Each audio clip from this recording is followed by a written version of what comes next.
Hello guys, how are you? I am Dev and hope you are also doing well. Welcome to vehicle 24 channel. तो दोस्तों, आज Sunday special में आपका स्वागत है, जिसमें हम टीवीएस राइडर से रिलेटेड जो भी क्वेरियाँ होंगी उनको देखेंगे, उनके क्वेश्चंस को देखेंगे जो हमारे भाइयों ने हमसे पूछी है। तो उनके बारे में हम विस्तार से प्रकाश डालेंगे और जो भी रिलेटेड बाइक से क्वेरी हैं उनका भी हम जवाब देने की कोशिश करेंगे। तो दोस्तों, हमारे बहुत से भाइयों ने टीवीएस राइडर खरीद ली है और जिन भाइयों को नहीं खरीद पाए हैं उनको जल्दी ही मिलने वाली है। दोस्तों, वीडियो स्टार्ट करने से पहले मैं आपसे रिक्वेस्ट करना चाहूँगा कि यदि आप हमारे चैनल पर नए हैं तो चैनल को सब्सक्राइब करें और हाँ, वीडियो को लाइक से जरूर करें, जिससे कि वीडियो जो है अच्छी खासी ऑडियंस के पास में पहुँच सके और उनको उसका फ़ायदा मिल सके। दोस्तों, हमारे एक भाई ने एक क्वेश्चन किया था कि सर मुझे टीवीएस राइडर मिल नहीं पा रही है, तो मैं टीवीएस राइडर लूँ या स्प्लेंडर प्लस लूँ? तो दोस्तों, मैं यहाँ पे यही कहना चाहूँगा कि टीवीएस राइडर जो है वो 125 सीसी की स्पोर्ट्स बाइक है और स्प्लेंडर प्लस जो है वो 100 सीसी की कम्यूटेड बाइक है। दोनों ही बाइकों में बहुत ज़्यादा अंतर है। इसमें आप कहोगे माइलेज का अंतर है और जो बिल्ड क्वालिटी है उसका भी डिफरेंस है। जो स्प्लेंडर प्लस है उसकी बिल्ड क्वालिटी बढ़िया है as compare to TVS Raider. जहाँ तक बात करें, स्प्लेंडर प्लस जो है सबसे ज़्यादा बिकने वाली बाइक है इंडिया में और उस बाइक का परफॉर्मेंस और बिल्ड क्वालिटी सबसे स्ट्रॉन्ग है। आप किसी भी सीसी कोई बाइक लीजिए, उस स्प्लेंडर प्लस के अलावा किसी भी बाइक की बिल्ड क्वालिटी और पार्ट डिज़ाइन उस तरह की नहीं है जो कि ज़्यादा समय तक रिलेबल हो। और जहाँ तक बात करें रीसेल वैल्यू की, तो स्प्लेंडर प्लस की रीसेल वैल्यू भी बहुत ज़्यादा है।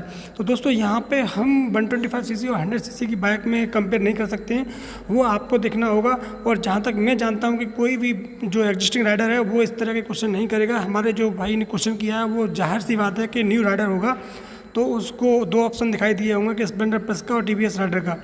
तो दोस्तों, मैं आपको यही बताना चाहूँगा कि जो टीवीएस राइडर है वो स्पोर्टी बाइक है 125 सीसी की, और वो जो है थोड़ा सा कम्यूटेशन के लिए बढ़िया है, लेकिन आप चाहते हो कि उससे हैवी वर्क करें, हैवी वर्क नहीं हो पाएगा।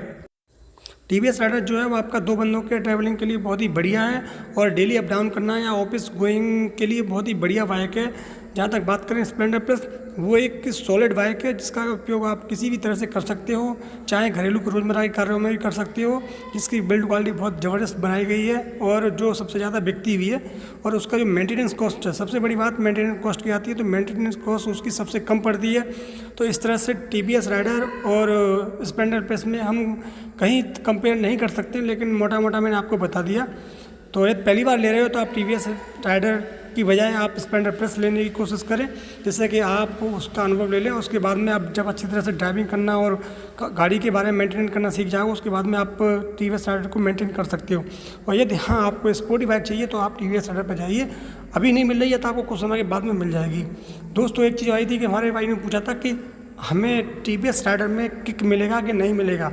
तो दोस्तों, इसके बारे में आप बताइए कि किक जो है एक ऑप्शनल होता है, कुछ कंपनियां देती हैं, कुछ कंपनियां नहीं देती हैं। जहाँ तक बात करें SP 125 आपको किक मिलता है, वो भी 125 सीसी की बाइक है और वो भी फ्यूल इंजेक्शन टेक्नोलॉजी पे काम करती है। तो ये कंपनी पर डिपेंड करता है कि वो किक दे न दे, लेकिन राइडर की बात है तो राइडर में किक मिल सकता है। ऐसी कोई बड़ी बात नहीं है कि किक ना मिल पाए।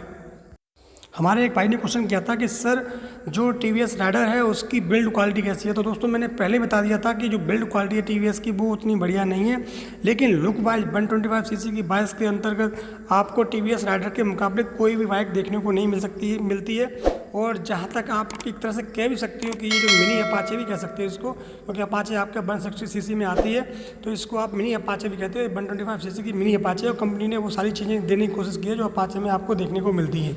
तो दोस्तों, क्योंकि 125 सीसी का सेगमेंट आज की डेट में बहुत ही पॉपुलर हो चुका है, क्योंकि लोगों की थोड़ा सा इनकम भी अब धीरे धीरे बढ़ने लगी है, तो वो 100 सीसी की बजाय 125 सीसी की तरफ जा रहे हैं और अच्छी गाड़ी लेने की कोशिश कर रहे हैं। जिस तरह पता ही आपको डिजिटल क्रांति हुई है, उसमें इलेक्ट्रॉनिक्स चीज़ों का बहुत ही ज़्यादा स्कोप बढ़ा हुआ है, क्योंकि पहले मोबाइल सिंपल बात करने के लिए आते थे, लेकिन आजकल मोबाइलों में बहुत अच्छे अच्छे कैमरे आ रहे हैं और बहुत ही अच्छे अच्छे फीचर्स आ रहे हैं। तो वो सारी चीज़ें जो है अब गाड़ियों में भी देखने को मिल रही है। तो जैसे जैसे इलेक्ट्रॉनिक्स का इस्तेमाल होगा उससे फीचर बढ़ते चले जाएंगे और हर कोई चाहता है कि वो अच्छे से अच्छे फीचर्स की गाड़ी ले।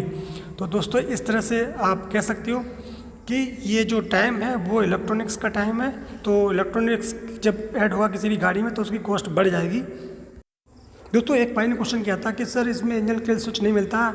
मैंने ऑलरेडी बता दिया कि सर इंजन किल स्विच की जगह है, लेकिन कंपनी ने गाड़ी में इंजन किल स्विच नहीं दिया हुआ है। तो आपके पास दो ऑप्शन मिलते हैं। आप एक तो engine kill switch external market से लगवा लें, क्योंकि आप देखोगे कई और यूट्यूबर ने भी इंजन किल स्विच लगवा के वीडियो बनाया हुआ है।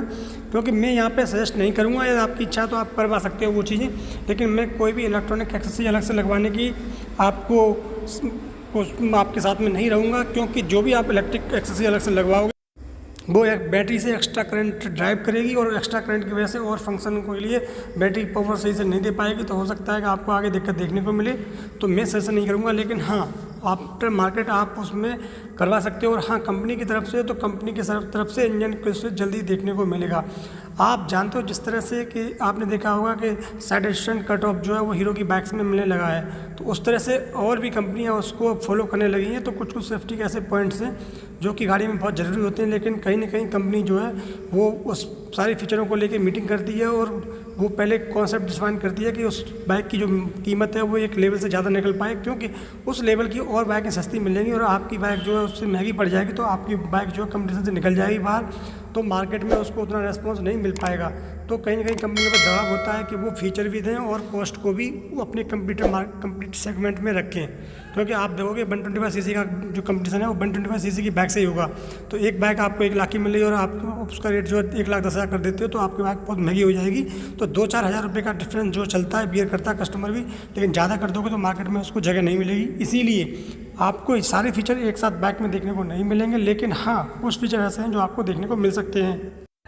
दोस्तों एक भाई ने क्वेश्चन किया था कि सर इसमें हमें सिंगल सीट देखने को मिलेगी, तो दोस्तों आपको पता ही है कि अभी स्प्लिट सीट देखने को मिलती है और स्प्लिट सीट सिंगल सीट की अपेक्षा ज़्यादा स्टाइलिश होती है, क्योंकि इस गाड़ी का जो स्पोर्टी लुक है, कंपनी ने इसको स्पोर्ट की लुक के नाम से ही मार्केट में उतारा हुआ है। तो स्पोर्टी लुक में कंपनी जो है इसमें सिंगल सीट देने की कोशिश नहीं करेगी। यदि हाँ आप ज़्यादा रिक्वायरमेंट आती है कस्टमर की तरफ से तो फिर एक ऑप्शन हो सकता है, लेकिन उसमें बहुत सारी चीज़ें होती हैं, तो वो सिंगल सीट जो है आपको अभी तो देखने को नहीं मिलेगी, क्योंकि जिस तरह से कम गाड़ी की डिमांड है तो उसमें अभी उन चीज़ों को मॉडिफाई करना और नए नए वेरिएंट निकाल के देना अभी कंपनी के लिए पॉसिबल नहीं होगा, ना ही कस्टमर्स के लिए भी अभी रिक्वायरमेंट ज़्यादा है, क्योंकि जिन कस्टमर को मिल नहीं पा रही है उनकी आपूर्ति करना कंपनी के लिए पहली प्रायोरिटी है, कि जिससे कि उनको जो एग्जिस्टिंग मॉडल है वो मिल सके, जो कि आज की डेट में डिस्क वेरिएंट में आता है। तो कंपनी उस सबसे पहले उसी की पूर्ति करेगी, उसके बाद में देखेगी कि किस तरह से गाड़ी को आगे बढ़ाना है और किस तरह के वेरिएंट को मार्केट में रख के कंपटीशन कर सकते हैं। दोस्तों एक भाई ने बोला था कि सर इसमें सेकंड थर्ड गियर में फंसने की दिक्कत आती है, गियर फंसता है। तो दोस्तों मैं बताना चाहूँगा कि जो FI टेक्नोलॉजी की बाइक्स हैं उन सभी बाइकों में ही थोड़ा सा गियर में जर्किंग आती है, जो गियर शिफ्ट करते हैं तो वो इतने स्मूथ नहीं पड़ते जिससे कि BS4 बाइक्स में पड़ते थे। तो वो कोई इतना बड़ा प्रॉब्लम नहीं है, उससे काम चल जाएगा, लेकिन धीरे धीरे कंपनियां उसको इम्प्रूव कर देंगी, क्योंकि अभी BS4 लेने का फ़ायदा नहीं है। क्योंकि भाई ने कहा था कि BS4 ले लूँगा, BS4 लेने का तो बेवकूफ़ी होगी, क्योंकि उसके पार्ट्स वगैरह नहीं मिल पाएंगे आगे, तो आप गाड़ी BS6 ही लें। लेकिन जो प्रॉब्लम है वो प्रॉब्लम भी आपकी जल्दी ही दूर हो जाएगी, वो ऐसी नहीं है कि परमानेंट है, अभी स्टार्टिंग में है। तो सभी गाड़ियों में SP 125 में देखने को मिलती है, तो इसमें भी कोई नई चीज़ नहीं है, तो वो धीरे धीरे दूर हो जाएगी। तो दोस्तों वीडियो कैसा लगा, वीडियो को लाइक करें और शेयर करना ना भूलें, और हाँ चैनल पर नए हैं तो चैनल को सब्सक्राइब जरूर करें। थैंक्स फॉर वॉचिंग, धन्यवाद।